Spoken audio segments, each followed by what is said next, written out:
नमस्कार मित्रांनो, मी गणेश देवकते आपलं पुन्हा एकदा स्वागत करतोय मराठी माहितीवाला या युट्यूब चॅनलमध्ये. मित्रांनो, महाराष्ट्र सरकारतर्फे ज्या पण घरामध्ये मुलगी आहे, जर तुम्हाला एखादी मुलगी असेल तर त्या मुलीसाठी सरकार देणार आहे 1,01,000 रुपये. तर मित्रांनो, या योजनेसाठी अर्ज कसा करायचा आहे, पात्रता काय राहणार आहे, कागदपत्र काय राहणार आहे आणि पैसे कसे मिळवायचे, या योजनेचा लाभ कसा घ्यायचा, ही संपूर्ण माहिती सविस्तर तुम्हाला व्हिडिओमध्ये बघायला भेटणार आहे. तर हा व्हिडिओ शेवटपर्यंत बघा आणि तुम्ही जर आपल्या YouTube चॅनलला सबस्क्राईब केलं नसेल तर लगेच सबस्क्राईब करून ठेवा, कारण की अशाच लेटेस्ट अपडेट मी तुमच्यासाठी घेऊन येत असतो. तर मित्रांनो, चला व्हिडिओला सुरुवात करूया. मित्रांनो, या योजनेचं जे नाव आहे लेक लाडकी योजना, या योजनेअंतर्गत अर्ज चालू झालेले आहेत.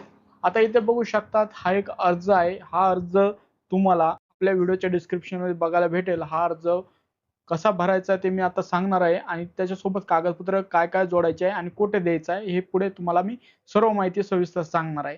आता आपल्याला अर्ज करायचा आहे तर पहिल्या हप्त्यासाठी. याच्या पहिले भरपूर जे आपले बांधव आहेत त्यांनी अर्ज केले आहे, पण त्यांचे जर पैसे आलेले नसेल दुसऱ्या किंवा तिसऱ्या हप्त्याचे, तर तुम्ही याच्यासाठी परत एकदा अर्ज करू शकता. सर्व प्रोसेस सारखीच राहणार आहे. तुम्हाला जर पहिला हप्ता भेटला नसेल, दुसरा बाकी असेल, तर तुम्ही हीच प्रोसेस करून परत तो हप्ता मिळू शकतात. आणि तो हप्ता जर थकेल असेल तर त्याच्यासाठी काय करायचं आहे हे तुम्हाला मी शेवटपर्यंत सांगणार आहे. तो व्हिडिओ थोडा पण स्किप करू नका. आता आपण पहिल्या हप्त्यासाठी अर्ज करणार आहोत. आता इथं आपल्याला वैयक्तिक माहिती द्यायची आहे.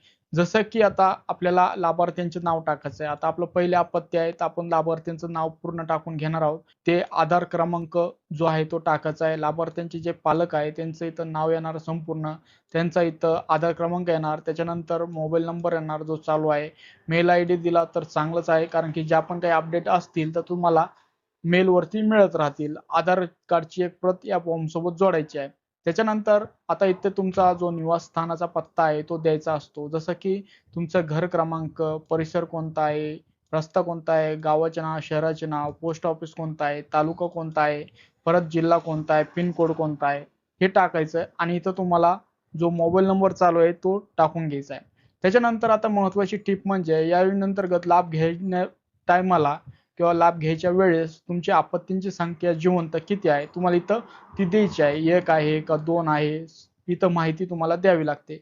आता अर्ज कोणत्या आपत्त्यासाठी तुम्ही करत आहात, तर आपण पहिल्या आपत्त्यासाठी अर्ज करत आहोत, तर इथं तुम्हाला ही माहिती द्यावी लागते. आता पालकांना नियोजन प्रमाणपत्र लागणार आहे. जर पहिल्या आपत्त्यासाठी अर्ज करत असाल किंवा दुसऱ्या आपत्त्यासाठी, त्याच्यानंतर नियोजन प्रमाणपत्र तुम्हाला इथं द्यावं लागतं.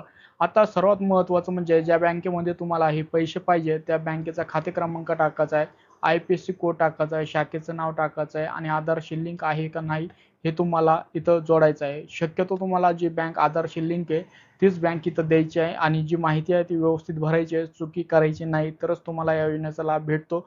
भरपूर जण इथं चुकी करतात, त्याच्यामुळे ते हप्ते असतात ते येत नाही. आता लेक लाडकी योजनेसाठी कोणत्या टप्प्याचा अर्ज करत आहे तर आपण वरती मेन्शन केलंच होतं, तुम्ही इथं पण टाकू शकता. आपण पहिल्यासाठी अर्ज करत आहोत. ज्या दिवशी तुम्हाला अर्ज सबमिट करायचा आहे त्या दिवशीची तारीख, तुमचं ठिकाण आणि इथं जे लाभार्थी आहे त्यांची सही इथं घ्यावी लागते.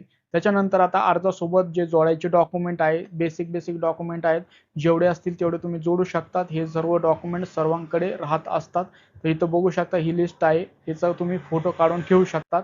आता जसं की थोडक्यामध्ये सांगायचं म्हणलं तर जन्माचा दाखला, वार्षिक उत्पन्नाचे जे प्रमाणपत्र असतं, ज्यालाच आपण उत्पन्नाचा दाखला म्हणतो, ते आधार कार्ड, पालकाचे आधार कार्ड, बँकेचं पासबुक, राशन कार्ड, मतदान कार्ड, हे सर्व जे बेसिक डॉक्युमेंट तुम्हाला इथं या फॉर्म सोबत जोडून द्यावे लागतात. आता मित्रांनो, सर्वात महत्त्वाचं म्हणजे हा फॉर्म तुम्हाला अंगणवाडीमध्ये सबमिट करावा लागतो. आता ही जी काही माहिती आहे अंगणवाडीच्या ज्या सेविका आहेत ते भरत असतात. इथं तुम्हाला कोणतीही माहिती भरायची गरज नाही.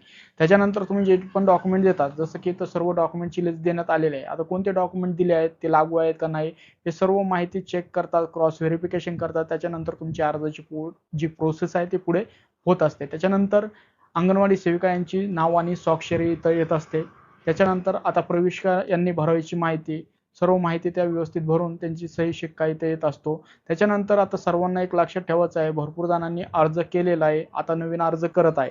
पण आता ज्यांनी अर्ज केलेला होता त्यांना पैसे मिळाले नाही. त्याचं कारण म्हणजे त्यांनी ही पावती घेतली नाही. त्याच्यामुळे त्यांचं ॲप्लिकेशन ट्रॅक होत नाही. जर तुम्ही कोणत्या पण हप्त्यासाठी अर्ज करत असाल तर ही पावती घेणं तुम्हाला बंधनकारक असतं मित्रांनो. ही पावती तुम्हाला अंगणवाडी का सेविका आहे त्यांच्याकडून घ्यावी लागते. तर मित्रांनो, अशा काही प्रकारे तुम्ही या योजनेचा लाभ घेऊ शकता. तर ही काही महत्त्वाची अपडेट होती. तर अशाच लेटेस्ट अपडेटसाठी आपल्या YouTube चॅनलला सबस्क्राईब करा. हा व्हिडिओ जास्तीत जास्त तुमच्या मित्रांमध्ये शेअर करा. त्यांना पण या योजनेचा लाभ मिळाला पाहिजे. व्हिडिओ बघितल्याबद्दल आपल्या सर्वांचे मनःपूर्वक धन्यवाद.